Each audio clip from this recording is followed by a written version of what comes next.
I am going to go whether you agree or not because I really want to go. And he said, fine, let's make an agreement. You go, but it's your choice. And if you fail, don't come home because you're not my kids.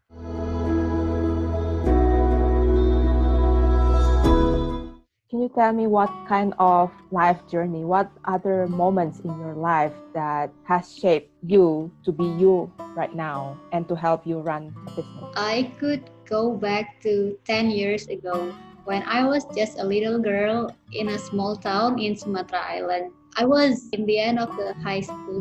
I was so eager to study in Jakarta while my parents said no, you couldn't because we couldn't afford living in Jakarta and we couldn't afford to pay the tuition fee in Jakarta because my father was hard time for his business and we were facing financial difficulties during that time. What I did is that I was looking for any scholarship that would cover the educational fee. I applied here and there and I found one and then I do some kind of tough discussion with my father and they said no, you couldn't go because you was just a little girl, you could go nowhere. But I didn't give up. So I faked my father's signature just to get an approval. But in the end, I said to my father, I am going to go whether you agree or not because I really want to go. And he said, fine, let's make an agreement. You go, but it's your choice. And if you fail, don't come home because you're not my kids. So it's a very big agreement. I said, yes, fine. I'm agree with that. I will survive in any condition. I will not let you down. In Jakarta was hard for me in the beginning because I have no one. I did some business basically. I just selling anything that I could sell. I teach private student.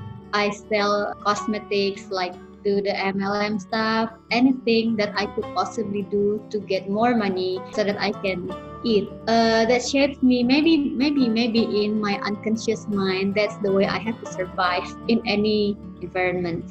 And then 4 years later, 3.5 years later, I have finished all the courses. I was very ready to graduate it, but the dissertation was gone because my laptop was crashed. I was stressed out, so while the company has been waiting for me to get in.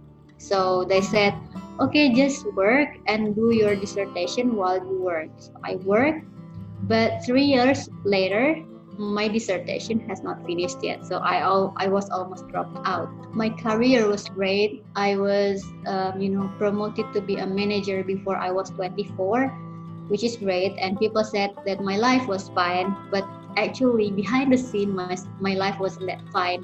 Even though I'm a manager, I haven't finished my dissertation.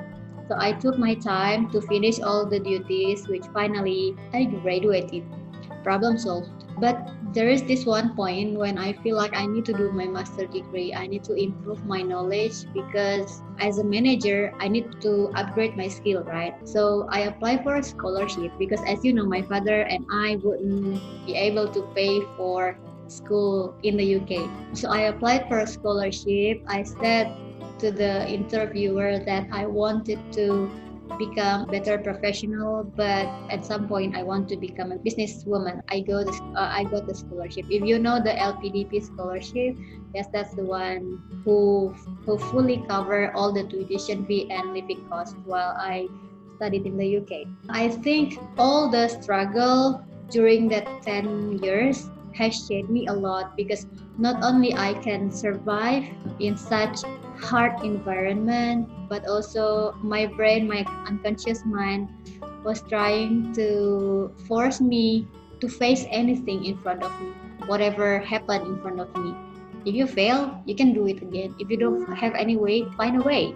That's what happened to me for 10 years. And even when I work, I have faced so many challenges. Like I created the strategy for a company. Maybe that's the very crucial time that helped me in this business because that was the time when my boss said, no, this is not a great strategy. You have to redo it again. You have to really understand your competitors. You have to understand your customers. That was the time when I have to understand who I am dealing with, I mean, I manage a brand. I handled one of a big brand of a company, which become a market leader. That was the time that I was forced to identify new opportunities. So that was the time that really helped me to learn to create a strategy. What you see right now, I am making a strategy for Kakha, but long before that, I was shaped in an environment that made me cry.